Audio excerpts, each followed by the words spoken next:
आपकी स्क्रीन पर है और ये क्वेश्चन है, बादल किस कारण वायुमंडल में तैरते हैं? Why do clouds float in the atmosphere? निम्न घनत्व, निम्न दाब, निम्न श्यानता और निम्न तापमान। इसका सही जवाब ऑप्शन नंबर ए हो जाएगा। निम्न घनत्व के कारण बादल जो होते हैं ये वायुमंडल में तैरते हैं। क्वेश्चन नंबर 2, निम्नलिखित में से अधिक जलन किससे पैदा होगी? Which of the following will cause more irritation? उबलता हुआ पानी, गर्म पानी, भाप और पिघलती हुई प्लावी बर्फ। इसका सही जवाब ऑप्शन सी हो जाएगा। भाप से सबसे ज्यादा जो है वो जलन पैदा होती है, ये आप लोग ध्यान रखिएगा। गर्म पानी से भी उतनी जलन नहीं होगी जितनी कि भाप से होगी। क्वेश्चन नंबर 3, न्यूटन के प्रथम नियम को किस नाम से जाना जाता है? By what name is Newton's first law known? यानी कि घर्षण का नियम, संवेग का नियम, जड़त्व का नियम और गति का नियम। इसका सही जवाब ऑप्शन नंबर सी हो जाएगा, यानी जड़त्व के नियम से जाना जाता है। लॉ ऑफ इनर्टिया भी इसे बोला जाता है, न्यूटन के पहले नियम को। क्वेश्चन नंबर 4, तेल की सतह पर जल की बूंदों के न ठहरने का क्या कारण है? What is the reason for the absence of water droplets on the surface of the oil? श्यानता, पृष्ठीय तनाव, घर्षण और प्रतिबल। इसका सही जवाब हो जाएगा ऑप्शन नंबर बी, यानी कि पृष्ठीय तनाव जो होता है, यानी जो सरफेस टेंशन होती है, इसी की वजह से तेल की सतह पर जल की बूंदें नहीं ठहरती हैं। क्वेश्चन नंबर 5, पृष्ठीय तनाव का परिणाम कौन सा है? Which is the result of surface tension? गुरुत्वाकर्षण, खिंचाव, श्यानता, केशिकत्व क्रिया और विकिरण। जिनको हिंदी समझ ना आए, इंग्लिश में भी अलग से क्वेश्चंस को टाइप कर दिया है मैंने, इसे देख लेना। इसका सही जवाब हो जाएगा ऑप्शन नंबर सी, यानी कि केशिकत्व क्रिया जो होती है, कैपिलरी एक्शन जो होती है, जैसे कि जो दिया होता है और उसमें जो तेल का ऊपर आना, बाती के ऊपर आना उसके थ्रू, वो केशिकत्व का ही उदाहरण है, कैपिलरी एक्शन का ही उदाहरण है। क्वेश्चन नंबर 6, न्यूटन की गति का फर्स्ट नियम जो है किससे संबंधित है? What is Newton's first law of motion related to? Energy यानी कि ऊर्जा, कार्य यानी वर्क, गति स्पीड और जड़त्व यानी इनर्टिया। इसका सही जवाब ऑप्शन नंबर डी हो जाएगा। जड़त्व का नियम बोला जाता है तो ऑब्वियस सी बात है जड़त्व यानी इनर्टिया से संबंधित है। क्वेश्चन नंबर 7, निम्नलिखित में से किसकी भेदन क्षमता सबसे अधिक है? विच of the following has more penetrating power? Alpha किरणें, बीटा किरणें, गामा किरणें और न्यूट्रॉन। इसका सही जवाब हो जाएगा ऑप्शन नंबर सी, यानी कि गामा किरणें जो हैं इसकी भेदन क्षमता सबसे अधिक होती है इन सभी में। याद रखना ऑप्शन नंबर सी इसका बिल्कुल सही जवाब हो जाएगा। क्वेश्चन नंबर 8, दूरदृष्टि दोष में किस लेंस का प्रयोग होता है? Which lens is used in far sightedness? तो कल मैंने निकट दृष्टि दोष का बताया था, ये क्वेश्चन दूर दृष्टि दोष का है, दोनों इंपॉर्टेंट है। द्विफोकसी लेंस, सिलिंड्रिकल लेंस, अवतल लेंस और उत्तल लेंस। इसका सही जवाब हो जाएगा ऑप्शन नंबर डी, यानी कि उत्तल लेंस का प्रयोग करते हैं दूर दृष्टि दोष के इलाज के लिए, अवतल लेंस का प्रयोग करते हैं निकट दृष्टि दोष के लिए। ठीक है। क्वेश्चन नंबर 9, सूर्योदय और सूर्यास्त के समय सूर्य जो है वो लाल क्यों दिखाई देता है? Why does sun appear red at sunrise and sunset? क्योंकि उस समय सूर्य केवल लाल रंग उत्सर्जित करता है। लाल प्रकाश की तरंग दैर्घ्य अधिक होने के कारण प्रकीर्णन अधिक होता है। सूर्य पर्वतों में से निकलता है और लाल को छोड़कर अन्य सभी रंग प्रकीर्णित हो जाते हैं। तो इसका सही जवाब ऑप्शन डी हो जाएगा। लाल को छोड़कर सभी अन्य रंग प्रकीर्णित हो जाते हैं। All colours except red get scattered, that's why लाल जो है बच जाता है और इसीलिए लाल दिखाई देता है सूर्योदय और सूर्यास्त के समय सूर्य। क्वेश्चन नंबर 10, टेप रिकॉर्डर जो होता है वो कहां नहीं रखना चाहिए? Where should be the tape recorder not be placed? घड़ी के पास, चुंबक के पास, इलेक्ट्रिकल स्विच बोर्ड के पास और रेडियो के पास। इसका सही जवाब हो जाएगा ऑप्शन नंबर बी, यानी कि चुंबक के पास, नियर द मैग्नेट नहीं होना चाहिए टेप रिकॉर्डर। याद रखिएगा, बहुत ज्यादा इंपॉर्टेंट है। आगे बढ़ने से पहले बोलूंगा, अगर आप लोग हमें सपोर्ट करना चाहते हैं तो चैनल को सब्सक्राइब करके बेल आइकन जरूर प्रेस कर लीजिएगा और प्रेस करके ऑल कर लीजिएगा। साथ ही साथ इस वीडियो को एक लाइक और एक शेयर जरूर कर देना, बहुत मेहनत कर रहा हूं आप लोगों के लिए। क्वेश्चन नंबर 11, उष्मागतिकी के प्रथम नियम किसके संरक्षण से संबंधित है? The first law of thermodynamics deals with the conservation of ऊर्जा, अणुओं की संख्या, मोलों की संख्या और तापमान। इसका सही जवाब हो जाएगा ऑप्शन ए, यानी ऊर्जा। उष्मागतिकी का प्रथम नियम जो है वो ऊर्जा के संरक्षण पर आधारित है, ऑप्शन ए हो जाएगा। क्वेश्चन नंबर 12, जल को 0 डिग्री सेल्सियस से 100 डिग्री सेल्सियस तक गर्म करने पर उसके आयतन पर क्या असर पड़ेगा? What will be the effect on the volume of water on heating from 0 degree Celsius to 100 degree Celsius? धीरे धीरे बढ़ता है, धीरे धीरे घटता है, पहले बढ़ता है फिर घटता है, पहले घटता है फिर बढ़ता है। इसका सही जवाब हो जाएगा ऑप्शन नंबर डी, यानी कि पहले घटता है फिर बढ़ता है, फर्स्ट डिक्रीजेस देन इंक्रीजेस। ये सवाल आप लोगों को VVI इंटू 10 करके मैं दे रहा हूं, बिकॉज ऐसा भी हो सकता है कि आप एग्जाम देने जाओ, आपका फर्स्ट शिफ्ट हो और जैसे ही आप साइंस का पोर्शन ओपन करो पहला सवाल यही हो जाए या इसी पर आधारित हो जाए जो अन्य सवाल अब मैं आपको दिखाने वाला हूं। तो यहां पर थोड़ा सा एक्सप्लेनेशन मैंने ऐड कर दिया है, मैं वैसे बोल के भी बता सकता था लेकिन जब आप देखोगे तो ज्यादा समझ पाओगे अच्छे से। यहां पर है, जब जल को 0 डिग्री सेल्सियस से 100 डिग्री सेल्सियस तक गर्म किया जाता है तो उसका आयतन पहले घटता है फिर बढ़ता है। क्या होता है, 0 डिग्री सेल्सियस से 100 डिग्री सेल्सियस तक गर्म किया जाएगा तो पहले घटेगा आयतन फिर बढ़ेगा। जल का यह विषम विस्तार क्यों होता है? अब ये सुनो, विस्तार इसलिए होता है क्योंकि 4 डिग्री सेल्सियस पर जल का घनत्व अधिकतम होता है तथा उसके बाद घटता है। घनत्व आयतन के व्युत्क्रमानुपाती होता है, इसलिए आयतन पहले घटता है फिर बढ़ता है, यानी कि आयतन पहले घटता है फिर बढ़ता है। घनत्व 4 डिग्री सेल्सियस पर अधिकतम होता है और 4 डिग्री सेल्सियस के बाद जो है वो कम होने लग जाता है, और उसी प्रकार से जब ये कम होगा यानी जब घनत्व कम होगा तो आयतन बढ़ेगा और जब आयतन कम होगा तो घनत्व बढ़ेगा। When water is heated from 0 degree Celsius to 100 degree Celsius, its volume first decreases and then increases. The anomalous expansion of water occurs because the density of water is maximum at 4 degree Celsius. एक और सवाल आता है कि जल का घनत्व अधिकतम कितने डिग्री पर होता है? तो वो 4 डिग्री पर होता है। इसीलिए जो ऐसे झील होते हैं, खासकर जम्मू कश्मीर में जो झील है जहां पर कि जो ठंडी के दिनों में क्या होता है कि वहां पर ऊपर का पानी पूरा बर्फ बन जाता है, तो वहां पर यह सवाल उठता है कि जो नीचे की मछलियां होंगी, अन्य जलीय जीव होते हैं, वो वहां कैसे सरवाइव करते होंगे। तो इसका यही मेन रीजन है कि इसी प्रकार से वो सभी सरवाइव करते हैं। ठीक है, ये आप लोग ध्यान रखिए। नेक्स्ट क्वेश्चन है, बोलोमीटर से क्या मापा जाता है? What is measured with a bolometer?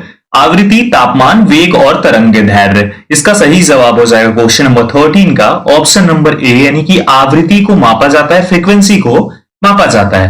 Question number 14, ताजे पानी का हिमांक बिंदु क्या होता है? What is the freezing point of fresh water? 3 degree Celsius, 5 degree Celsius, 0 degree Celsius, 4 degree Celsius. इसका सही जवाब ऑप्शन नंबर सी हो जाएगा, यानी 0 डिग्री सेल्सियस। तो पानी का जो हिमांक बिंदु होता है वो 0 डिग्री सेल्सियस होता है, क्वथनांक 100 डिग्री सेल्सियस होता है। 100 डिग्री सेल्सियस पर ये उबलने लग जाता है और 0 डिग्री सेल्सियस पर फ्रीज हो जाता है, यानी बर्फ बन जाता है। क्वेश्चन नंबर 15, किलोवाट घंटा किसकी इकाई है? What is the kilowatt hour is the unit of what? ये होगा इसका सही अंग्रेजी ऊर्जा का, शक्ति का, बल का और संवेग का। 15 नंबर का सही जवाब ऑप्शन ए हो जाएगा, ऊर्जा का ये जो है एक यूनिट है। क्वेश्चन नंबर 16, प्रकाशीय तंतु किस सिद्धांत पर कार्य करता है? On what principle does the optical fibre work? परावर्तन, अपवर्तन, संचरण और पूर्ण आंतरिक परावर्तन। इसका सही जवाब ऑप्शन नंबर डी हो जाएगा, यानी कि पूर्ण आंतरिक परावर्तन, जो कि टोटल इंटरनल रिफ्लेक्शन होता है, इसी के सिद्धांत पर कार्य करता है प्रकाशीय तंतु। क्वेश्चन नंबर 17, प्रतिरोध की एसआई इकाई, अंतरराष्ट्रीय मानक इकाई क्या है? व्हाट इज एसआई और international standard unit of resistance? Ohm, Faraday, henry और वेबर। इसका सही जवाब ऑप्शन ए हो जाएगा, यानी ओम जो है ये एसआई या फिर इंटरनेशनल स्टैंडर्ड यूनिट है किसका? रेजिस्टेंस का, यानी कि अनुनाद श्रृंखला तंत्र के नियम के अध्ययन के लिए कौन सा उपकरण है? Which instrument is used to study the law of resonance chain system? इसका सही जवाब हो जाएगा ऑप्शन नंबर बी, यानी कि सोनोमीटर। इसका प्रयोग किया जाता है किसके लिए? अनुनाद श्रृंखला तंत्र के नियम के अध्ययन के लिए। क्वेश्चन नंबर 19, निकट दृष्टि दोष में लेंस किस का प्रयोग होता है? मतलब कौन सा लेंस है उसका प्रयोग होता है? Which lens is used in myopia? उत्तल लेंस, अवतल लेंस, सिलिंड्रिकल लेंस और द्विफोकसी लेंस। इसका सही जवाब हो जाएगा ऑप्शन नंबर बी, यानी कि अवतल लेंस का प्रयोग किया जाता है, जैसा मैंने अभी थोड़ी देर पहले बताया था। निकट दृष्टि दोष में इसका प्रयोग किया जाता है, दूर दृष्टि दोष में उत्तल लेंस का प्रयोग होता है। क्वेश्चन नंबर 20, न्यूनतम पारगम्य शक्ति किरण कौन सी है? What is the least permeable par beam?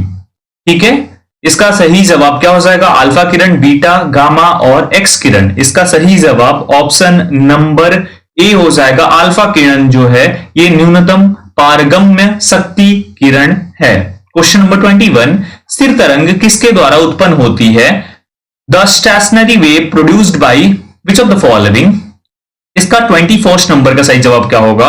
अनुप्रस्थ तरंग अनुदैर्ध्य तरंग के ऊपर आती है। एक समान गति से दोनों तरंगों का एक दूसरे पर आने से, समान दिशा में आना, समान आवृत्ति की दोनों तरंगों के गमन करने से, समान आवृत्ति की दोनों तरंगों का विपरीत दिशा में गमन करना। किस वजह से ये होता है? इसका सही जवाब ऑप्शन डी हो जाएगा। समान आवृत्ति की दोनों तरंगों का विपरीत दिशा में गमन करना यही स्थिर तरंग के द्वारा उत्पन्न होती है। क्वेश्चन नंबर 22, कोई कण एक समान गति पर कैसा होना चाहिए? What should a particle be like at a uniform speed? उसका वेग एक समान ही होना चाहिए। उसका वेग एक समान नहीं हो सकता, उसका वेग एक समान हो सकता है, वह वेग रहित होगा। 22 का सही जवाब ऑप्शन नंबर सी हो जाएगा। उसका वेग एक समान हो सकता है। Its velocity may be uniform. पराबैंगनी किरणों में ऊर्जा किसकी अपेक्षा अधिक होती है? Ultraviolet rays have more energy than what? अवरक्त किरणें, गामा किरणें, एक्स किरणें और कॉस्मिक किरणें। 23 का सही जवाब हो जाएगा ऑप्शन नंबर ए, यानी कि अवरक्त किरणों की अपेक्षा अधिक होती है पराबैंगनी किरणों में ऊर्जा। क्वेश्चन नंबर 24, चावल पकाना कहां कठिन है? Where is it difficult to cook rice? पर्वत की चोटी पर, समुद्र की गहराई से, खान के अंदर तथा सभी स्थानों पर समान है। इसका सही जवाब हो जाएगा ऑप्शन नंबर ए, यानी कि पर्वत की चोटी जो होती है, on the top of the mountain जो है, वहां जाओगे तो राइस को कुक करना जो है काफी ज्यादा टफ होता है। क्वेश्चन नंबर 25, नियोन की खोज किसने की थी? Who discovered neon? Robert Noyce, Enrico Fermi, Morris S Travers और William Ramsay, Antonio de Ulloa और चार्ल्स वुड। इसका सही जवाब हो जाएगा 25 का ऑप्शन नंबर सी, यानी कि मॉरिस एस ट्रॉबस और विलियम रामसे ने ये करा है। 26, स्पेस पेन के आविष्कारक कौन थे? Who was the inventor of space pen? Paul C Fisher, Rudolf Diesel, Wright बंधु और अलेक्जेंडर फ्लेमिंग। इसका सही जवाब ऑप्शन नंबर ए हो जाएगा। पॉल सी फीसर थे जो है इन्वेंटर थे स्पेस पेन के। क्वेश्चन नंबर 27, सिलिकॉन एक है। सिलिकॉन इज अर्धचालक, अवरोधक, चालक और विद्युत प्रतिरोधक। 27 का सही जवाब ऑप्शन नंबर ए हो जाएगा। अर्धचालक है, सेमीकंडक्टर है सिलिकॉन। 28, फाउंटेन पेन किस नियम पर काम करता है? On what principle do fountain pens work? अपवर्तन की क्रिया, गति की क्रिया, केशिका क्रिया और परावर्तन की क्रिया। 28 का सही जवाब हो जाएगा option number C, fountain pen. Again ये भी काम करता है केशिका क्रिया पर, कैपिलरी एक्शन पर। 29, विद्युत हीटर में तार की कुंडली किस तत्व की बनी होती है? The coil of the wire in an electric heater is made up of which element?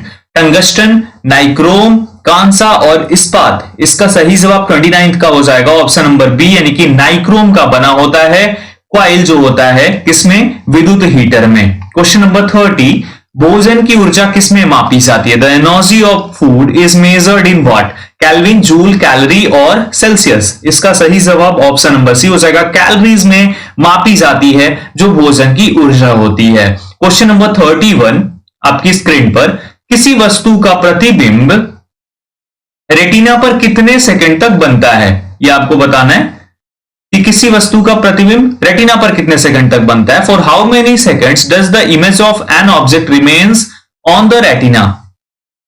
1/10वां second, 1/8वां यानी 1/8 सेकंड, 1/16 सेकंड, 1/5 सेकंड। तो इसका सही जवाब हो जाएगा ऑप्शन नंबर सी, यानी कि 1/16 सेकंड जो है वो सेकंड का 16वां भाग जो है वो उस तरीके से वो बनता है किसके ऊपर? रेटिना के ऊपर संबंधित है। इसका सही जवाब बताने की नीड ही क्या है? अगर आप इंग्लिश सही से देखोगे तो आपको सही जवाब पता चल गया होगा। ऑप्शन ए म्योपिया से संबंधित है, यानी जो निकट दृष्टि दोष होता है।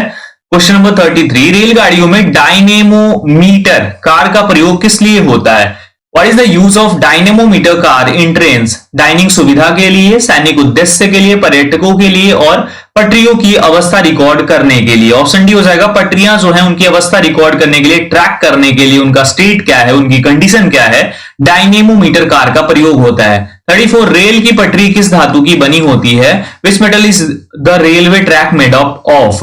मृदु इस्पात की यानी कि जो माइल्ड स्टील होती है, क्रोम स्टील होती है उसकी, या हाई स्पीड जो होती है उच्च गति इस्पात उसकी, या निम्न में से कोई नहीं? इसका सही जवाब हो जाएगा ऑप्शन नंबर सी यानी कि उच्च गति की जो इस्पात होती है उससे ये बनी होती है। ये आप लोग ध्यान रखिएगा। क्वेश्चन नंबर 35, सुरंग निर्माण में कौन सा रेल इंजन प्रयोग किया जाता है? Which locomotive is used in tunnel construction? भाप रेल इंजन, विद्युत rail engine, storage battery rail engine, और उपरोक्त में से कोई नहीं। 35 का सही जवाब हो जाएगा ऑप्शन नंबर सी यानी कि स्टोरेज बैटरी रेल इंजन का प्रयोग किया जाता है सुरंग निर्माण में। तापमान को किससे मापा जाता है? What is the temperature measured by? Anemometer, thermometer, भूकंप मापी यानी कि सिस्मोमीटर, सिस्मोग्राफ, बैरोमीटर। इसका सही जवाब ऑप्शन डी हो जाएगा, थर्मामीटर में मापा जाता है तापमान को, टेम्परेचर को। सापेक्ष आर्द्रता किससे मापी जाती है? Relative humidity is measured by anemometer, thermometer, chronometer और हाइग्रोमीटर। इसका सही जवाब हो जाएगा ऑप्शन नंबर डी यानी कि हाइग्रोमीटर के द्वारा सापेक्ष आर्द्रता जो होती है, रिलेटिव ह्यूमिडिटी होती है, वो मापी जाती है।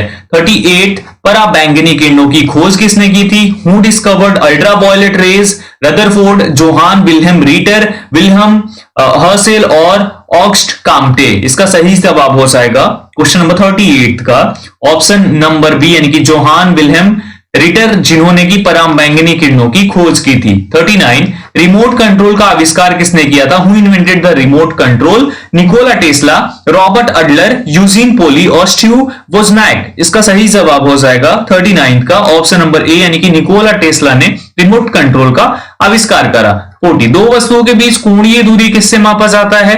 The angular distance between two objects is measured by what? Spectroscope से। स्पेक्ट्रोस्कोप दो बार हो गया है, स्पेरोमीटर और सस्टक।